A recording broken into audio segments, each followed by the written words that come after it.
السلام عليكم ورحمة الله وبركاته. طلابنا حبايبنا، يا رب تكونوا بخير دايما. طبعا احنا كنا يا بطل نزلنا الجزء الأول من الكورس، والنهاردة بنتكلم على الجزء الثاني. يا رب تكون ذاكرت يا قلبي، يا رب تكون ذاكرت وما كومتش من أول السنة. طبعا زي ما احنا اتفقنا مفيش أي حاجة تقدر تبني عليها غير الكورس ده، واللي بيبدأ صح بينهي صح. خلي بالكم يا شباب. طبعا احنا النهاردة بإذن الله هندخل على الجزء الثاني، وما ينفعش تكون داخل الجزء ده قبل ما تشوف الفيديو الاول، لان ده مكمل لده، والاتنين بيكملوا بعض في الشغل بتاعنا. طبعا اخوكم مستر محمود المصري، مدرس اللغه العربيه. طبعا انا معاك طول السنه في اي حاجه، وان شاء الله النهارده يكون حصه خفيفه على القلب كده وحلوه زيك. طيب النهارده ان شاء الله احنا بنتكلم على الجمله الفعليه. كده احنا قسمنا الكورس الى نوعين: شغل الجمله الاسميه كلها بمشتملاتها ومكملاتها وكل نواسخ وكل ده، والنهارده بنخش على الجمله الفعليه برضه بمشتملاتها. ونركز يا شباب النهارده تما. على فكره الكورس ده يمشي من اول طلبه اعدادي لحد ثانوي، لان دي اساسيات نحو ما ينفعش اصلا نسيبها غير لما نكون فاكرينها كويس قوي، عشان اي منهج هيبني على الدروس دي. ووارد ان احنا واحنا بنشرح دلوقتي كل مرحله من المراحل عليها درس جوه الورقه دي، فإذا لازم نكون متأسسين فيها كويس. يلا بينا نسمي الله ويلا نبدأ مع بعض في الجزء الثاني. اللهم لا علم لنا إلا ما علمتنا وزدنا بك علما. صلي بينا على النبي يا حبيبنا. طبعا احنا اتفقنا ان اول ما بنبدا اعراب يا شباب بنحدد نوع الكلمه، سواء هي اسم ولا فعل. واذا بدات الجمله باسم فبتكون الجمله اسميه زي ما احنا اتفقنا يا صديقي. والثانيه النهارده اذا بدات الجمله بفعل فبتصبح الجمله بتاعتنا جمله فعليه. النهارده ان شاء الله بنتكلم على الجمله الفعليه بكل ما يخصها. مما تتكون الجمله الفعليه، قال لك الجمله الفعليه يا باشوات بتتكون من اول ركن وهو فعل. اول حاجه نبدا بالجمله فعل. طيب واذا جت في نص القطعه يبقى هتمسك من اول الفعل لما بعده، هتبقى اسمها جمله فعليه. تاني انا عندي لو الجمله بدات في اول الكلام، مستر انا بحتاس اصلا في القطعه او في السؤال لما بيكون الكلام في النص، لكن لو في الاول انت بتعرف ترتب. احنا دلوقتي منين ما يبدا الفعل تحط ايدك عنده وتاخد ما بعده تشتغل جمله فعليه. ايه الاول حاجه بنشتغل بيها؟ طبعا الفعل اساسي، وسواء الفعل بتاعنا ازمنته 3: ماضي، مضارع، امر شغال، مفيش مشكله فيه خالص. ومعانا بعده الفاعل. طول ما الجمله معلوم صاحبها فلازم يكون فيه فاعل، ما هو صاحب الفعل اسمه فاعل. انا النهارده لو الكوبايه او القلم ده انا بكتب بيه، القلم ده مش هيكتب وانا بره، مش هيكتب وانا لوحدي، لا هو هيكتب بواسطتي انا الفاعل.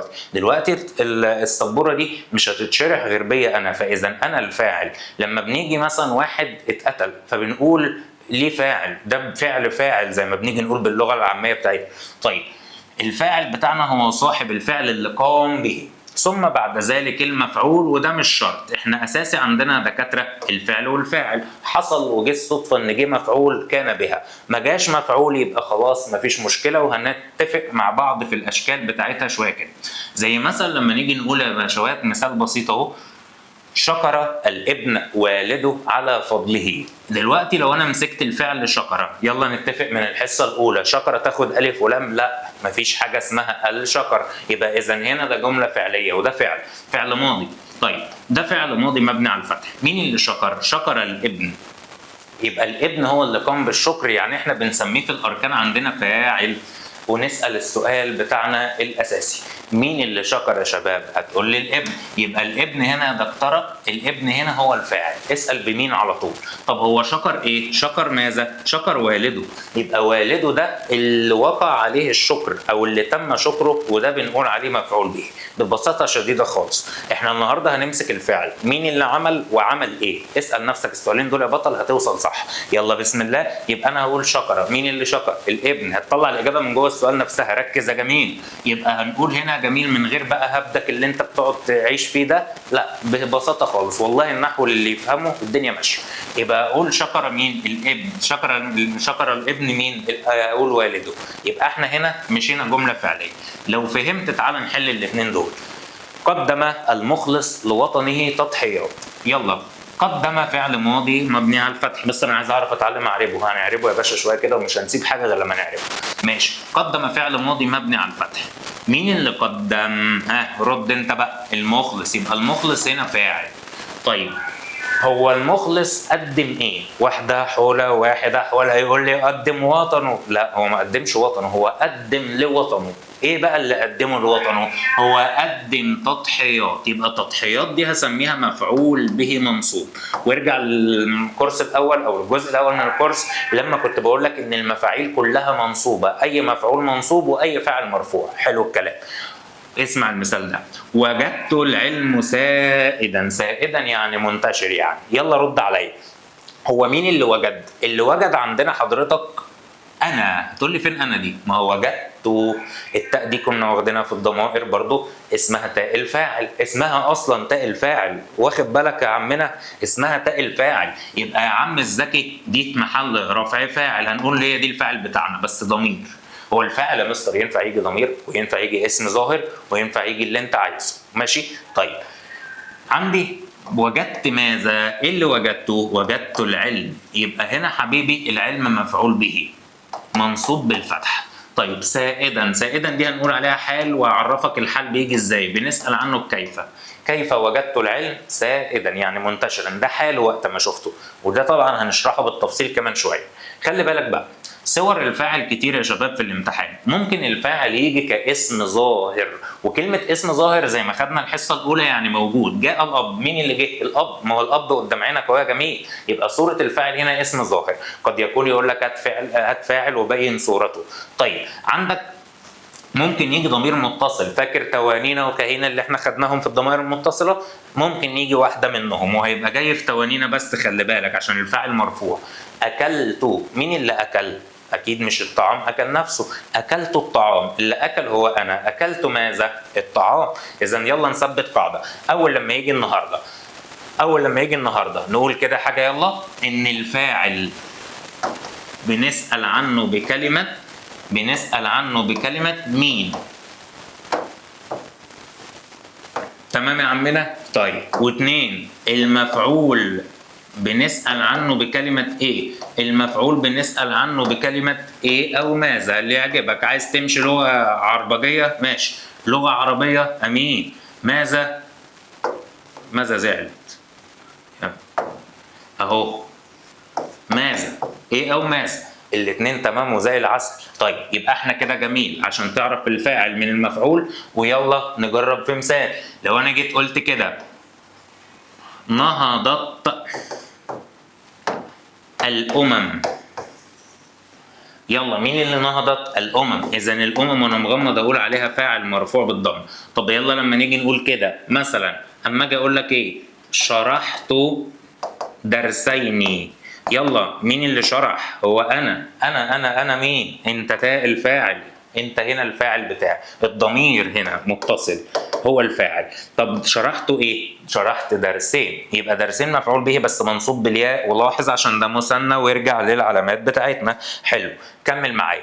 هنيجي بعد كده ممكن يجي الفاعل ضمير مستتر. بص يا شباب دغري كده وعلى الملأ اهو، ومحدش ينسى الحتة دي خالص. امتى اسمع كلمة مستتر؟ الضمير المستتر ينورنا امتى؟ الضمير المستتر يجي لنا امتى؟ صليت على النبي؟ يلا يا عمنا بكل سهولة، ويلا يا أبلة، ويلا يا جميل، وكله يركز في الحتة دي. يا رب نفهم، يا رب يا رب يا رب. أنا عارف إنها صعبة بس يلا حاول. المستتر بيجي أول حاجة مع فعل الأمر، لأن أنا لما بأمر واحد قدامي مش محتاج أقول له ذاكر يا محمد، هو ذاكر على طول.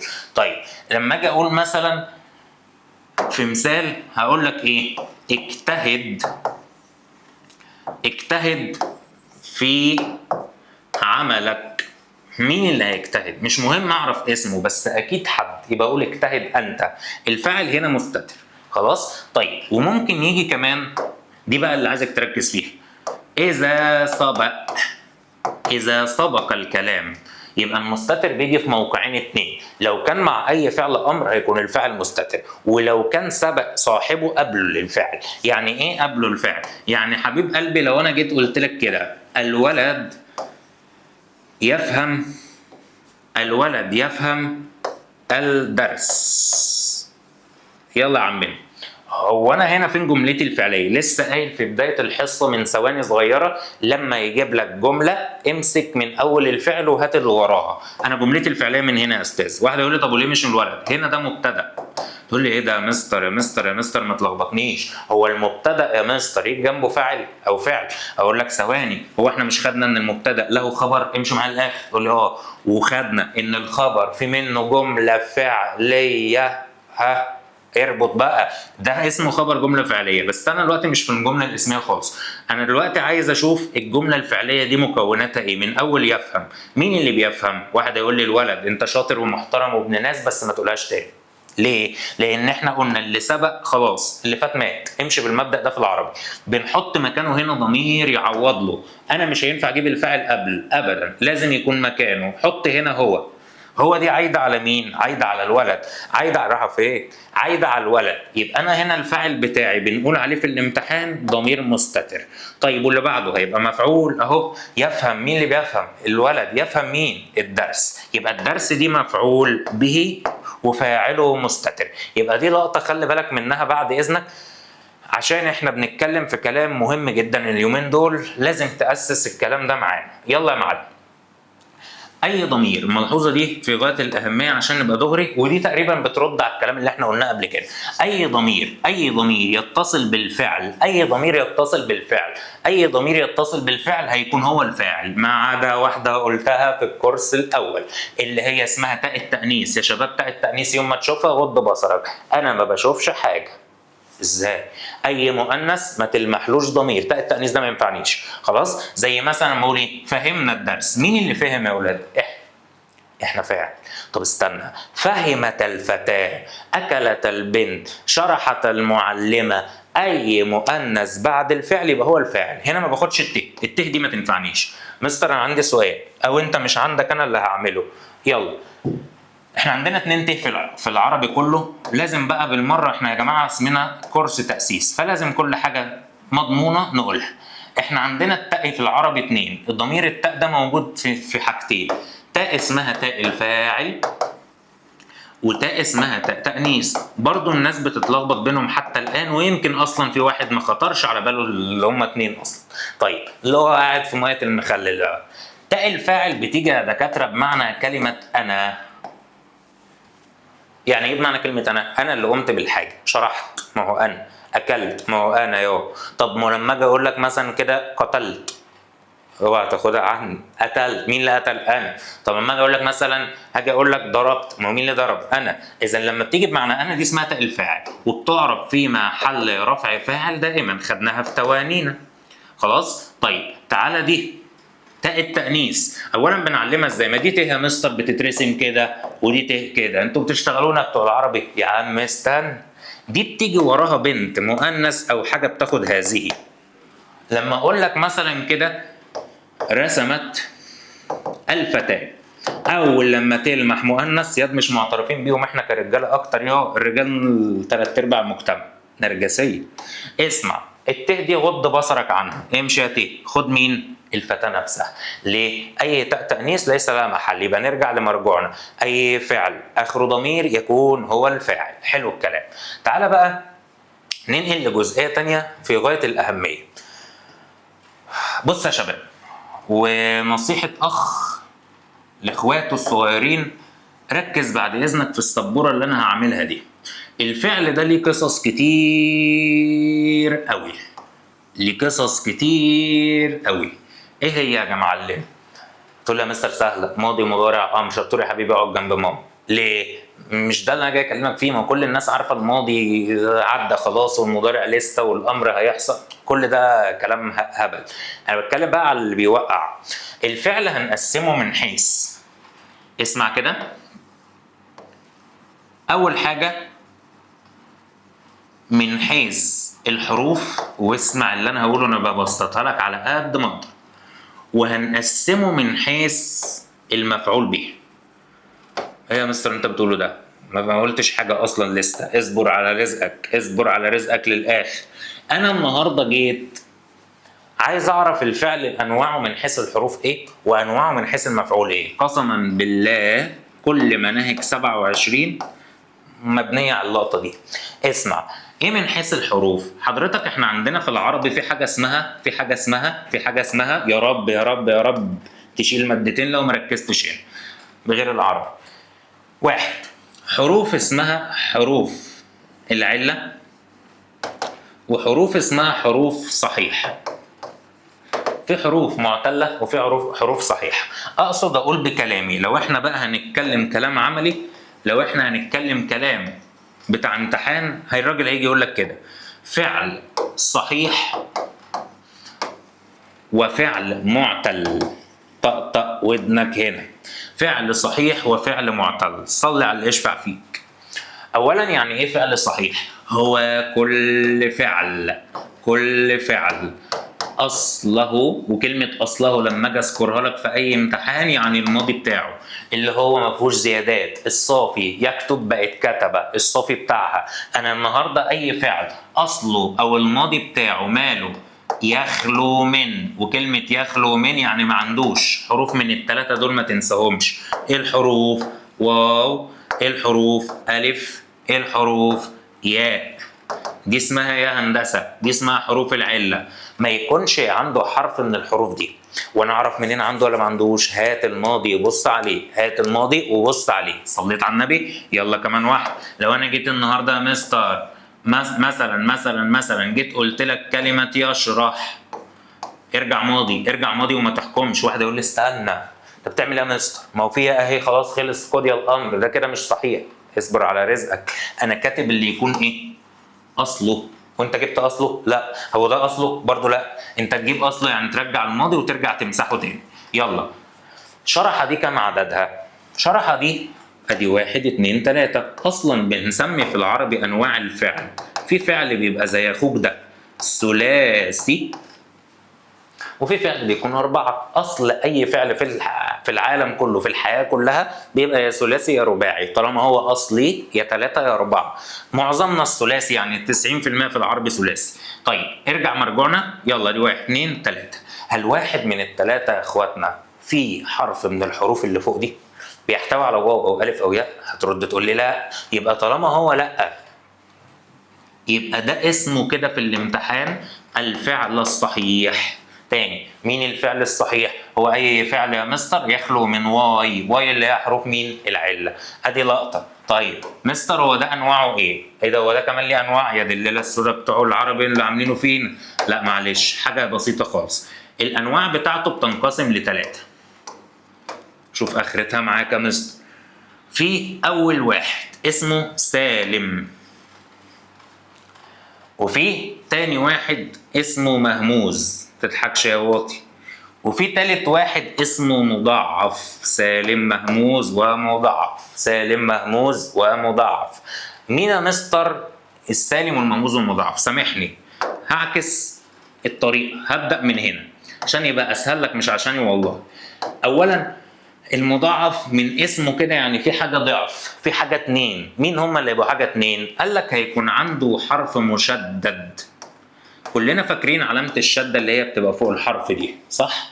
هو هيكون عنده حرف منهم. زي مين يا هندسة؟ مثلا جيت قلت لك في الامتحان كلمة مادة، كلمة جدة، كلمة مثلا حقق، ممكن يبقى الشدة لماهم وممكن يكونوا جنب بعض كده. كلمة زي كلمة مثلا كده هذب، تقول لي استنى هذب دي 3، لا ما هو في شدة اهي مضاعف. طيب حلو الكلام. بالمناسبة الشدة بتتعدى يا شباب مع الحروف، يعني أنا ده مش عدده 3. تقول لي استنى يا مستر إيه ده، أنا عيني راحت فين؟ دول 3. أقول لك لا، فك الشدة. أنت عندك 1 والشدة بكام؟ 2، أدي كده كام؟ 3. حط 3 في مخك وعلى إيدك. يلا. والباقي أدي 4، يعني ده فعل رباعي. دول ثلاثي اهو، خلاص عادي. ايه ده واحنا بنعد دول ثلاثي مش 2 كمان؟ ما انا قلت الشده بتحسب حرفين، اضربها في 2.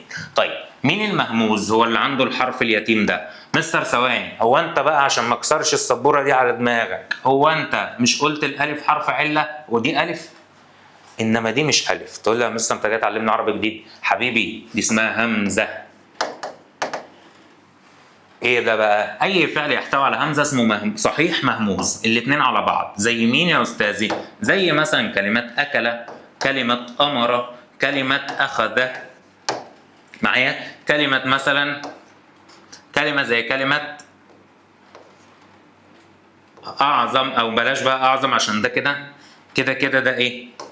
فعل. إحنا خلينا في الأفعال بس مش في الأسماء. عندك كلمة مثلا كلمة قمر، كلمة زي كلمة أخذ معايا، كلمة زي كلمة مثلا سأل. تقول لي استنى بقى، سأل الهمزة مش في الأول، ومين قال لك اللي هي في الأول ولا في الآخر؟ أنا كاتب همزة أول آخر، ممكن أجيب لك ملأ على فكرة، عادي جدا يا جماعة. الهمزة في أي مكان اسمه مهموس. طيب السالم هو اللي يسلم مما سبق. مين اللي سبق؟ الهمزة أو الشدة، ولا عنده ده ولا عنده ده. غير ذلك اللي يعجبك ذاكر بكل الطرق، أنا هديك الطرق كلها. خلاص احفظ دول. طب وحاجة غيرهم؟ خلاص طبيعي اسمه سالم. زي مين؟ زي لعبة، زي مثلا كلمة زي كلمة مثلا شربة، كلمة زي كلمة شرحة، ما فيهوش ولا شدة ولا همزة وثلاثي، ما فيهوش حروف علة، يبقى ده بنحكم عليه في الامتحان اسمه صحيح سالم. طيب ممكن أقول كلمة مثلا كلمة زي كلمة يشرح. هتقول لي يا مستر بس يشرح فيها ياء، ما احنا اتفقنا ده ملوش عايزة معانا. حرف اللي الزيادات كلها شيلها، احنا بنشوف وبنختبر الأصل بس. معايا حموكشتي؟ طيب يبقى احنا بنشيل الزيادات وبنبص على الأصل. هي أصلها شرح، يبقى هو نفس النوع اسمه سالم. يبقى احنا معايا كده يا دكاترة، معايا كده يا حضرات، الأنواع بتاعتنا. الفعل بتاعي من حيث الحروف بتاعته ينقسم لايه؟ لصحيح ومعتل. مين المعتل؟ هو اللي عنده دول، يحتوي على حرف من الحروف دي، واو الف ياء. طيب وده ماله يا مستر؟ بيسلم عليك يا قلبي. عنده انواع هو كمان، زي كلمه مثلا وعد. تعال ناخد مثال الاول، زي كلمه وهبه، زي كلمه مثلا كلمه زي كلمه سعى. كله عنده حروف عله، وسط اول اخر مش مشكله. انواعنا ايه؟ قال لك الانواع بتاعته 3 هو كمان. مين هم ال3؟ واحد مثال، مش مثال اللي انا بديك مثال، اسمه مثال. اجوف ناقص من كل اللي يا بعد. مثال اجوف ناقص. تعالى مين يا مستر المثال؟ هو اللي اوله. مين يا مستر الاجوف؟ هو اللي في النص بتاعه او وسطه. مين اللي ناقص؟ اللي هو اخره. تقول لي استنى، ايه اوله ووسطه واخره دي؟ انا مش فاهم حاجه. استنى، هو احنا قلنا الفعل عنده ايه؟ معلش، واو الف ياء اللي هي واي. طيب لو هي جت في الاول بنسميه مثال، لو هي جت في الثاني بنسميه اجوف، لو هي جت في الاخير او الثالث بنسميه ايه؟ ناقص. سهله اللعبه، تعال نجرب. ده اسمه ايه؟ ده اسمه ايه وده اسمه ايه وده اسمه ايه؟ الفعل ده اسمه ايه؟ وعد. حرف العله مكانه فين يا قلبي؟ في الاول. يبقى طالما في الاول، النوع اللي في الاول اسمه ايه؟ مثال. يبقى اسمه معتل عشان في حرف عله، مثال عشان اوله. طب وسطه، فهمت اللعبه ماشيه ازاي؟ قال صام، حرف العله اهو. طيب تعالى سعى، حرف العله فين؟ في الاخر. يبقى ده اسمه ناقص. يبقى ال3 كده معايا بالترتيب. يبقى على فكره المعتل اسهل من الصحيح، لان ده بالترتيب الحروف بنجيب النوع. طيب كده يا حبيب قلبي، احنا كده عندنا حبيب قلبي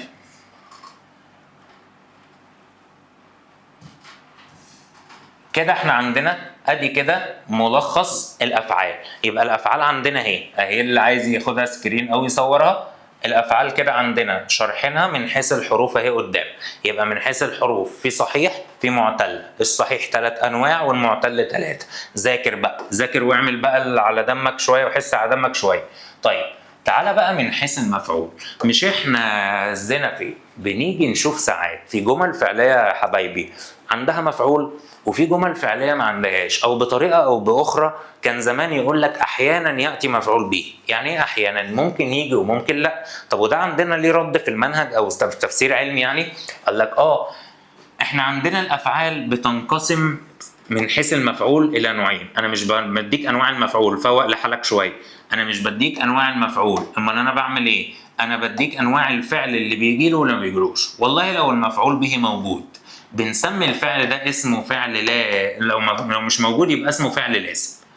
طب ولو هو موجود يا مستر بيبقى اسمه فعل متعدي. لا لا لا لا، احنا كده بقى بنهزر. لا ما بنهزرش ولا حاجه، سهله خالص. لو ما عندكش مفعول به، واحنا بنسال عنه بايه اصلا؟ بماذا او بايه؟ فاكر؟ لو ما عندكش مفعول به بنقول على الفعل ده اسمه لازم، واللازم هو اللي ايه؟ راضي بحاله. راضي بحاله يعني عباره عن ايه يا مستر؟ بيبقى مكون يا جميل سهل خالص من فعل زائد فاعل فقط، وبعد كده بقى هات اللي تجيبه، ما عندوش مفعول. طب ولو متعدي بنسمي المتعدي وبندلعه، بنقول عليه طماع محتاج مفعول به. ده مش راضي بحاله، ده مفتري زي بعض الناس اللي احنا عارفينهم. اولا احنا بنحكم منين؟ قال لك على حسب المعادلات اهي يا شباب. والله لقيت الركنين بس يبقى ده اسمه فعل لازم، لقيت ركن 3 اللي هو فعل زائد فاعل زائد مفعول به بنقول عليه كده اسمه متعدي. ركزوا يا دكاتره عشان محتاجين ده معانا. طيب تعالى مثال، يلا يا مكشة، يلا يا قلبي. لما اقول زرع، او خلينا نخلي المثال الاول السهل وبعد كده ندخل في اللي جاي. لو جيت وقلت لك كده نبت الزرع، نسأل السؤال يلا ونجيب حد يجاوب لنا، حد بيفهم يعني. لا مؤاخذة انا عارف مش هلاقي. نبت فعل ماضي، مين اللي نبت؟ الزرع. طيب هل ينفع اسأل بكل عقلانية ماذا نبت الزرع؟ هينبت ايه يعني؟ انت متخيل انت بتقول ايه؟ ينفع اقول هو نبت الزرع ايه؟ ملهاش اجابه. اذا كده قلبي ده الراضي بحاله اسمه فعل، نوع الفعل ده اسمه فعل ايه؟ لازم. السؤال بيجي ازاي؟ هيجي يقول لك حدد نوع الفعل او استخرج فعل لازم وفعل متعدي. لازم اكون فاهم ده. اللازم هو، انا اديك بونبونايه حلوه ليه في الاخر بس بعد ما تفهم التفاصيل. اللازم هو اللي ليه فاعل بس وملوش مفعول. خلاص؟ واحده تاني، لو جيت ورحت قايل لك كده انتصر، دي انتصر الجنود في المعركة. يلا سؤال، مين اللي انتصر؟ الجنود. انتصروا فين؟ في المعركة. هل ينفع اقول انتصر ايه؟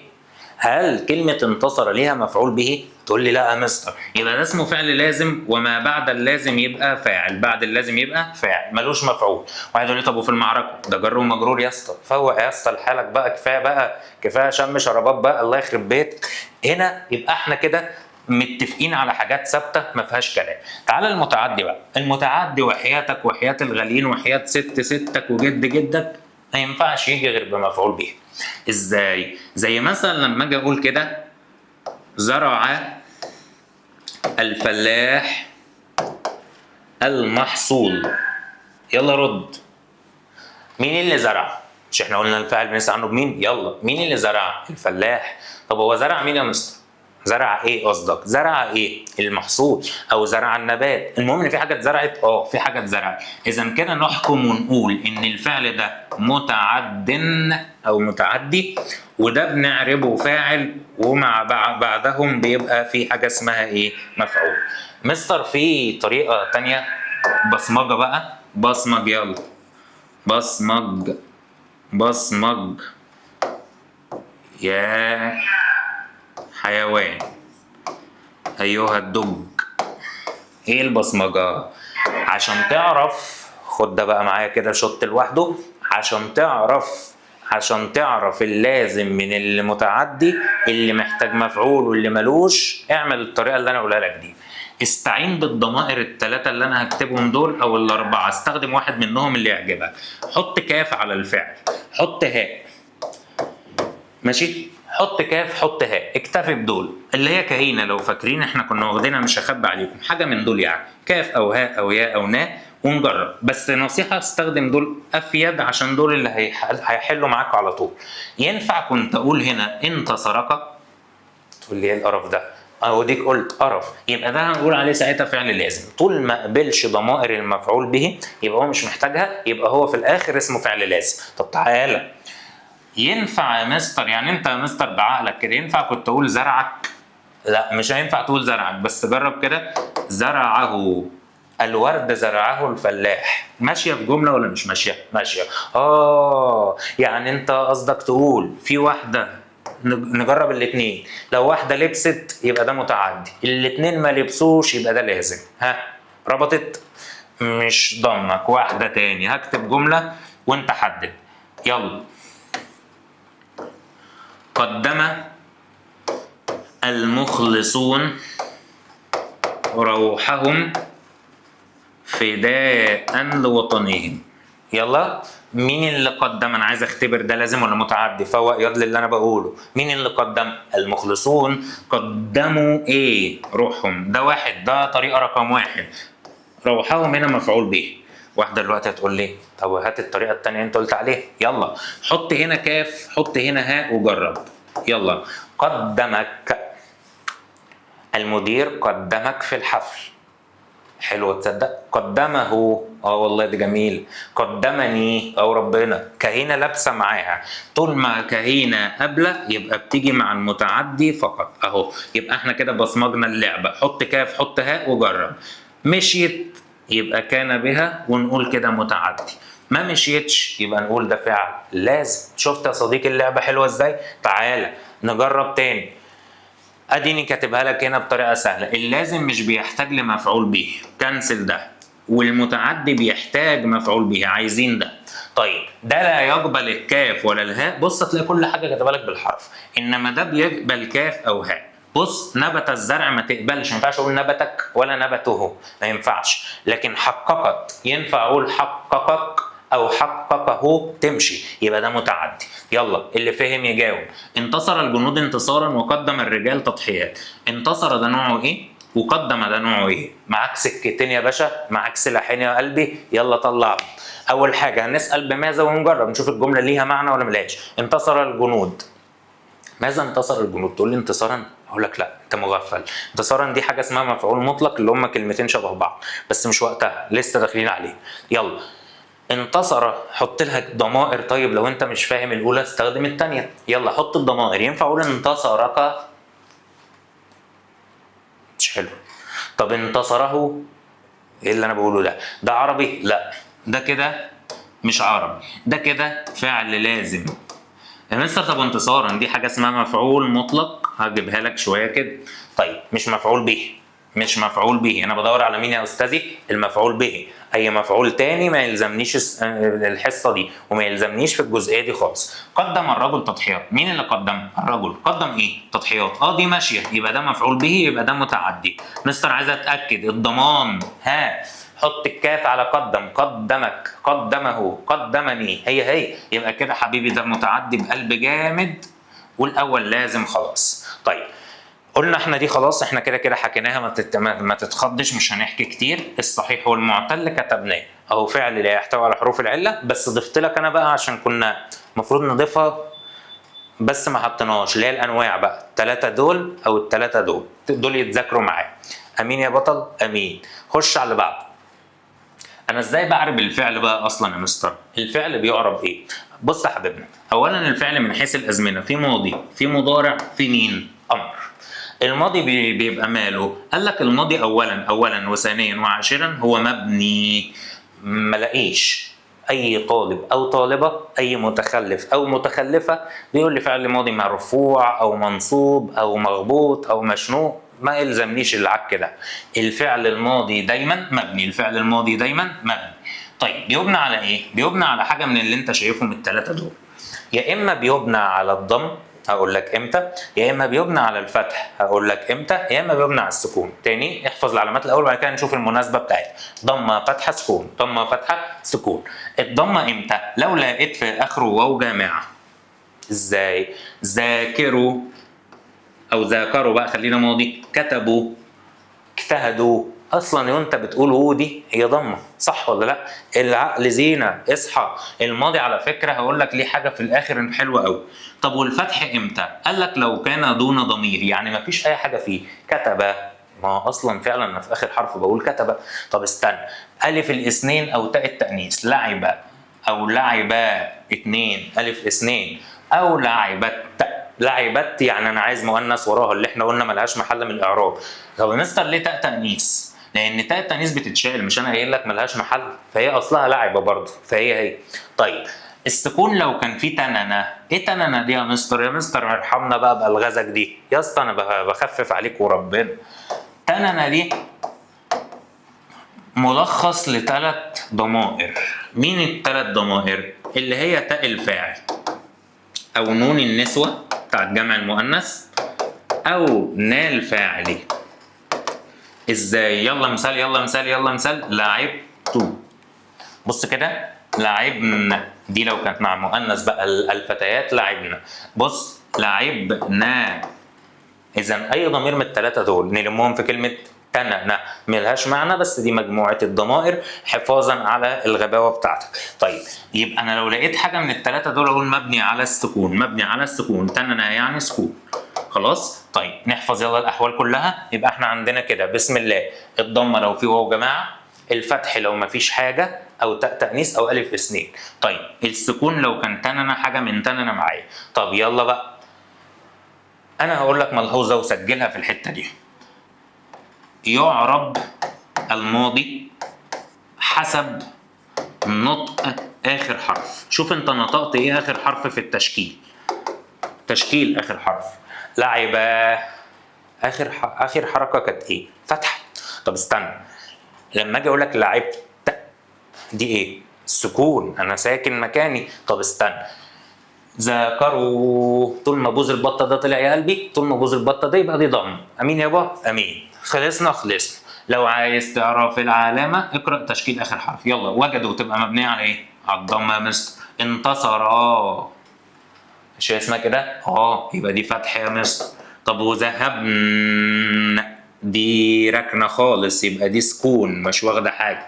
يبقى ادي لعبه الماضي. تعالى للفعل الامر. الفعل الامر برضه مبني، يبقى انا كده معايا ماضي وامر مبنيين. ماضي وامر دائما مبنيين. اصحى يا زينب، اصحى يا حبيب، اصحى يا ليف. يلا حذف سكون، حذف النون، حذف حرف العله. مبني على السكون، مبني على حذف النون، مبني على حذف العله. تاني سكون حذف وحذف، حذف النون حذف العله. تاني الامر يبنى على 3: سكون، حذف النون، حذف حرف العله. طيب السكون علامة أصلية، يعني دي الأم الأساس. حذف وحذف دي في حالات يعني بنسميها فرعية زي ما عودتك. يلا إمتى أو متى يبنى الفعل على السكون؟ أمر بقى. خلاص خلصنا الماضي. لو كان بدون ضمائر خالص، ذاكر، غش، اجتهد، انجح، أي حاجة آخرها طبيعي يبقى ساكن. وبرضه هعيد وازيد، انطق اخر حرف في الماضي وفي الامر هتعرف العلامه. طيب حذف النون لو كان في حاجه اسمها واو جماعه، الف اثنين ياء مخاطبه، ودول بنسميهم في باكج واحد افعال 5. تقول له يا مستر ثواني انا مذاكر بقى الكورس الاول، اب اخ حم فوزو غرف ده. ايه ده؟ انت صدمتني، هرجع اذاكر تاني وربنا. لا، الافعال ال5 التانية اسمها اسماء 5. في اسماء وفي افعال. يا بتوع العربي يا عليكم حاجات. الافعال ال5 اللي هو كل فعل اتصل به واو جماعه او الف الاثنين او ياء المخاطبه. تقول لي يا مستر طب ثواني، طالما انت بقى عمال تعقدها انا جه في دماغي فكيره. ايه الفكيره دي يا اسطى؟ ازاي 5 وهم 3؟ انا عايز افهم انتوا بتقولوا ايه؟ انتوا يا جدعان عشان بنسمعكم يعني بتستصغرونا؟ انا بقى عايز افهمها. بص يا صاحبي، احنا مسميينهم 5 مش عشان عددهم. امال ايه؟ احنا مسمينهم 5 عشان شغلهم، وظيفتهم. ايه وظيفتهم؟ واو الجماعه بتيجي المخاطب وغائب. يعني ايه مخاطب وغائب؟ حد قدامي حد غايب مش مشكله بتشتغل. بص كده، ذاكروا كده انا بخاطب، طب ذاكروا كده انا بغائب. ايه بغائب دي؟ يعني بكلم ناس مشيت خلاص. ذاكروا. طيب الف الاثنين نفس القصه، مخاطب وغائب. ممكن اقول كده ذاكرة ناس مشيت 2. طب ممكن اقول كده ذاكرة انتوا بقى مخاطب. اما الاخيره يا اسطى اسمها ايه يا اسطى؟ ياء المخاطبه فقط. ايه ده ما فيهاش غائب؟ لا ما فيهاش غائب. عد بقى بتاع الرياضه، ادي 1 ادي 2 ادي 3 ادي 4، وسلم لي على الشهداء اللي معاك. حلوه؟ تقول لي يا ابن اللعيبه يا مستر ده انت كانك مستر بجد. عيب عليك يبقى كده احنا خلصنا حذف النون. يبقى لو واو جماعه الف اثنين يبقى مخاطب. امتى حذف حرف العله بتاعتنا؟ اكيد منطقي، ذهني، طبيعه، بديهه، سمي زي ما تسمي. حذف حرف العله لما يكون كان الفعل معتل فوق يابا. تقول لي صحيح، ده انت دماغك دي توزن بلد. يلا يا حبيبي عقبال ما توزنها انت كمان. زي اسعى، امش، ادعى. الناس اللي بتيجي تقول لك اجري، اجري دي غلط، اسمها اجري بس بالكسره ونحذف حرف العلة. اسعى بنحذف الالف اللينه. هي اسمها اسعى دي ياء؟ لا دي مش ياء، دي اسمها الف لينه. اسعى نطقها الف اهي، نحذفها ونحط التشكيل بتاعها يبقى كده فتحه. طب لو جيت قلت ادعوا يبقى نحط ضمه فوقيه. فهمت اللعبه؟ بنحذف حرف العلة. المضارع الجوكر اللي لازم تفوق ليه. فعل المضارع اولا يا حبيبنا في منه معرب وفي منه مبني، يعني بيبنى زي اللي فوق عادي، بس ده اكلمك فيه لوحده. وفي منه منصوب مجزوم مرفوع. تعال ولا ليه نكلمك فيه لوحده؟ يلا نلم المضارع بسرعه. يا لا يا مستر كل ده؟ لا، ما انت قسمها هتلاقي الدنيا سهله ان شاء الله، هتلاقي الدنيا سهله. بس خلي بالك صدقني، هو تعب ساعه ولا تعب 100 ساعه بعد كده طول السنه تقعد تصيح وتقعد تقول النحو صعب. تعب ساعه وريح دماغك في بقيه المنهج ان شاء الله تلاقي الدنيا سالكه معاك. اتعب بقى، اتعب بقى، اعمل لاخرتك شويه. الفعل بتاعنا المضارع في منه معرب يعني بيتعرب منصوب ومجزوم زي ما احنا عارفين، في منه مبني. رميت حته في الكورس الاول يا رب تفتكرها دلوقتي. مبني امتى يا مستر؟ قال لك مبني في حالتين، والنبي لو في نون نسوه او لو في نون توكيد. امتى وامتى؟ نون النسوه بتيجي مع المؤنث طبعا، نون التوكيد بتيجي مع القسم او التاكيد او الحلفان. لا فهمنا اكتر. تعال لو انا جيت النهارده ورحت قايل لك كده النساء يدعون ربهن، يلا اعرب الفعل يدعون. استنى، الفعل ده يدعو فعل مضارع وفي نون، النون دي مش عارف دي نون ايه، نون النسوه اللي بتيجي مع المؤنث. كم جمع اهم حاجه، يا اما يجي مع نون توكيد زي ما اقول لك والله لا يدعون ربه، كده انا باكد اسمها نون توكيد. يبنى على ايه ويبنى على ايه؟ لو نون نسوه بيبنى على السكون. طب ولو نون توكيد بيبنى على الفتح. بعلم العيال بتاعتي بتقول ايه؟ السين مع السين، نسوه يعني سكون، والت يعني فتح، توكيد يعني فتح. سهله حلوه جميل، ادي اللعب. طب ومعرب بقى يعني ايه؟ معرب ده يعني منصوب او مجزوم او مرفوع. امتى وامتى وامتى؟ المنصوب اللي انت حافظ ادواته بس مش عارف هي بتاعت ايه. عارف انت اللي حاطط شنطه في دماغه بس ايه مش فاهم هيطلع منها امتى؟ انت حافظ كل الناس حافظاها، اللي هما مين؟ ان، لن، كي، حتى، لام التعديل، والفاء السببيه وواو المعيه والحاجات اللي احنا لسه هناخدها، بس دول الاساس اهم قدامنا.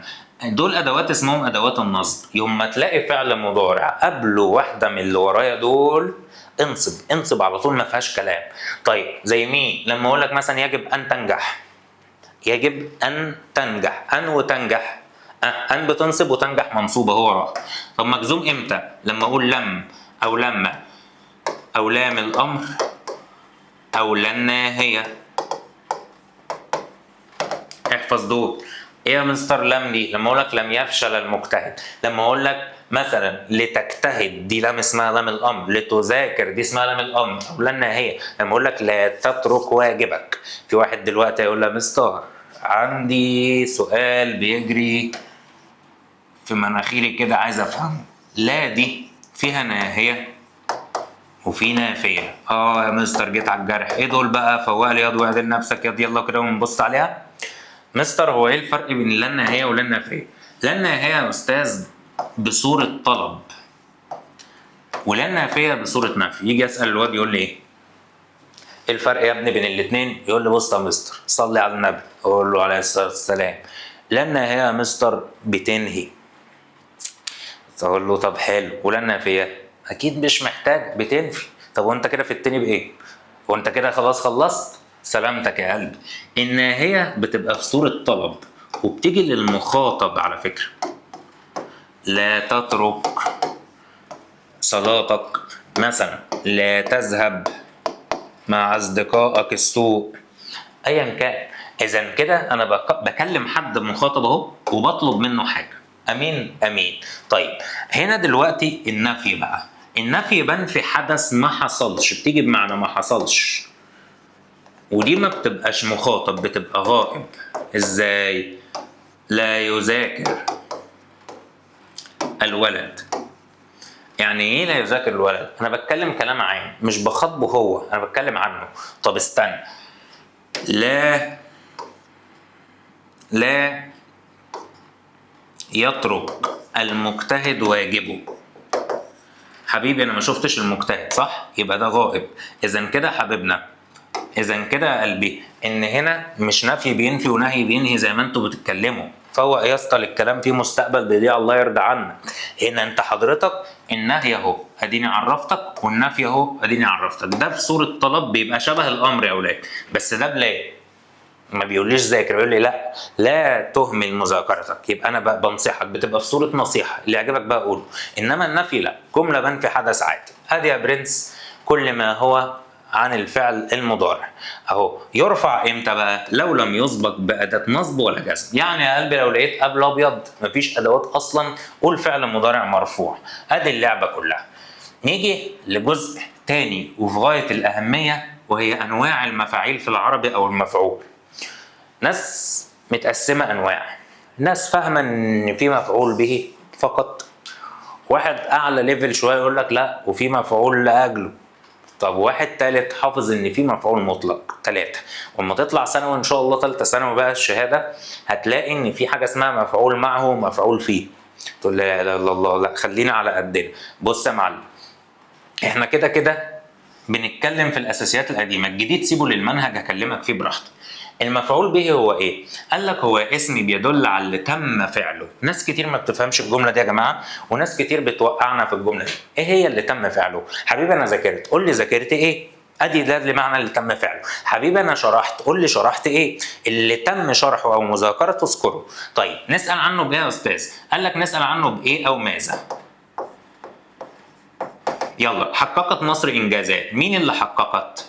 ده العادي مصر. حققت ايه؟ انجازات. يبقى دي اللي تم تحقيقها، يبقى دي هاخدها كده على جنب واقول مفعول به منصوب. يلا يا معلم، جدع ابن جدع اللي يقول لي انجازات دي نوع جمعها ايه الاول. اولا انجازات هي جمع مؤنث سالم، صح؟ اخرها الف وتاء. وجمع المؤنث السالم علامته فرعيه لو فاكر، بينصب بايه؟ كسره. اصحى للكمين ده. جمله تبدو ان هي طيبه قوي وبريئه جدا وفيها براءه الاطفال تخرج من عيناها، وفجاه تلاقي الكشاف في وشك.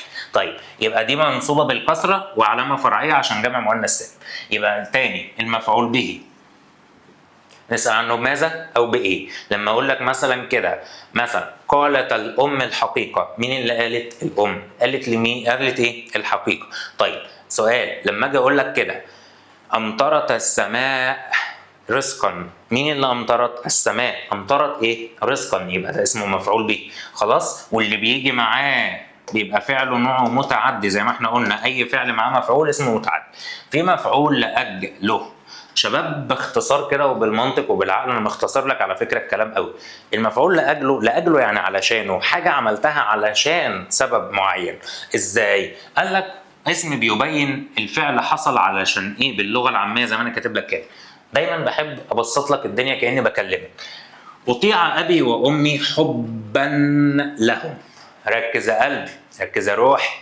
انا بطيع ابويا وامي، انت اكيد هتقول لي لا، بس المفروض ده يحصل. طيب قال لك وبالوالدين احسانا، يا جاحد يا جحود يا اللي ما بتعرفش ربنا. اطيع ابي وامي حبا لهم. يلا سؤال، اطيع فعل مضارع، مين اللي بيطيع؟ هو انا مستتر مسافر عشان انا ما ذكرتوش. ماشي، اطيع مين؟ ابي. ابي ده مفعول به، وامي الواو دي حرف عطف وده اسم معطوف. طب انا ليه بطيعهم يا استاذ؟ حبا. اسال نفسك سؤال، ليه بتطيع؟ عشان حبا لهم، عشان بحبهم. يبقى كده يا قلبي اذا دي مفعول به منصوب بالفتح، وفي الغالب مفعول لاجله كده كده منصوب بالفتحه ان بيجي في صوره مفرد. طيب واحده كمان، اسال عنه بايه الاول؟ اسال عنه بلماذا. يا جماعه الحاجات اللي انا بديها لك الشفرات دي تكتبها في ورقه كده على جنب وتحفظها، لان دي هتساعدك في كل وقت تعرف تسال بيها. طيب واحده كمان لو جيت قلت كده احترم الجنود تقديرا لجهودهم. يلا رد، يلا رد، يلا نرد. مين اللي بيحترم؟ هو انا. احترم مين؟ الجنود. الجنود مفعول ايه؟ به. شاطر. طيب ليه بحترم المفعول؟ بحترم المفعول ايه؟ منكم لله فوتوا مخ. احترمهم ليه؟ بحترم الجنود ليه؟ تقديرا. حبيبي هتلاقي دايما معظمه فيه تنوين او اخره تاء مربوطه كده، زي كلمه رغبه، زي كلمه حبا. على فكره انت مش هتلاقي التنوين على التاء المربوط. حبا مثلا، املا. هاجي اقول لك كده سعيا. اول لما تسال بلماذا اهو، لماذا احترم الجنود تقديرا، ده كده اسمه مفعول لاجله، وده بيبقى دايما منصوب يا دكاتره. طيب خد اللي جاي، المفعول المطلق. مين هو المفعول المطلق؟ مطلق يعني ايه؟ مطلق يا شباب يعني بيأكد على الإطلاق في الكلام كله. ازاي بنجيبه؟ قال لك هو اسم مشتق، وكلمة مشتق يا أستاذ يعني طالع من، مأخوذ من نفس حروف الفعل بتاعه. من غير ألغاز هتلاقي الفعل جنبه كلمة تشبهه بالظبط بنفس حروفها بس مختلفة بسيط يعني. انتصر الجنود انتصارا. مين اللي انتصر؟ الجنود. امشي طبيعي، ده فعل لازم لان ملوش مفعول به بس ليه مفعول مطلق. مستر هو لو ليه مفعول مطلق ما ينفعش اقول؟ لا، احنا بندور على مفعول به في المتعدي واللازم بس، اديني فكرتك. مفعول مطلق يعني ايه؟ ادي انتصر، مين شبهها؟ انتصارا، يبقى ده كده اسمه مفعول مطلق. مطلق يعني هو بيأكد، بص كده، انتصارا قويا. طيب بيبين نوع الانتصار، اذا انتصارا بقول عليها مفعول منصوب، مفعول مطلق منصوب. طب خد اللي جاي، اما اقول لك مثلا كده حققنا تحقيقا، اما اقول لك كده هذبنا تهذيبا.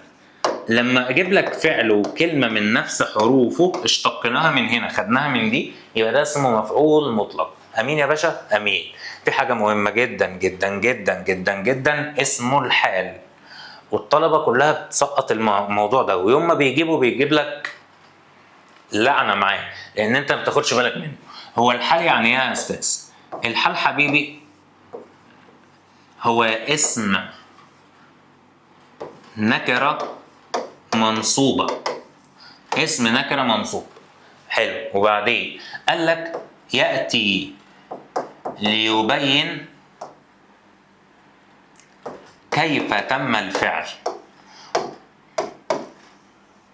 او ليبين هيئه حدوث الفعل، واخد دي واستعين بيها عشان اسال بيها دلوقتي. الحال كلمه بنسال عنها بكيف، وبيبقى دايما منصوب ويكون دايما نكره، بس دايما صاحبه، وصاحبه يعني اللي قبله بيكون معرفه، يبقى هو قبله معرفه بس هو نكره. لا لا لا لا لا، مش لقطه معايا. يلا جاء، احفظ، بص كده، بص كده على الحته دي. جاء الجنود مبتسمين. جاء الجنود مبتسمين. يلا يا استاذ مين اللي جاء؟ الجنود. طب هو جاءوا ازاي؟ كيف جاءوا؟ مش هقول ماذا جاءوا بقى، مش ده اللي عاد على ده، مش ده اللي وقع عليه الفعل. يعني ايه؟ يعني انا لما احط هنا كيف هتمشي اكتر. كيف جاء الجنود مبتسمين، يبقى ده اسمه حال ومنصوب، وطول ما هو جمع النصب بالياء. خلاص. طيب ممكن يجي عادي مفرد، مفيش مشكله. اقول لك كده رأيت الشمس ساطعة. كيف رأيت الشمس يا أعمى القلب والبصير؟ تقول لي ساطعة، يبقى هنا حبيبي هقول دي حال. طب أعرف منين؟ أعرف من إن أنا هسأل بكيف، وفي نفس الوقت هي بتبين الفعل إزاي حصل أو وقت ما شفته كان ماله. أهو بص كده، لما أجي أقول لك مثال كمان، يلا لو جيت ورحت قايل لك كده قدمت مصر تضحيات آملة. لا إله إلا الله، الصهاينة واللي جابهم. لا إله إلا الله.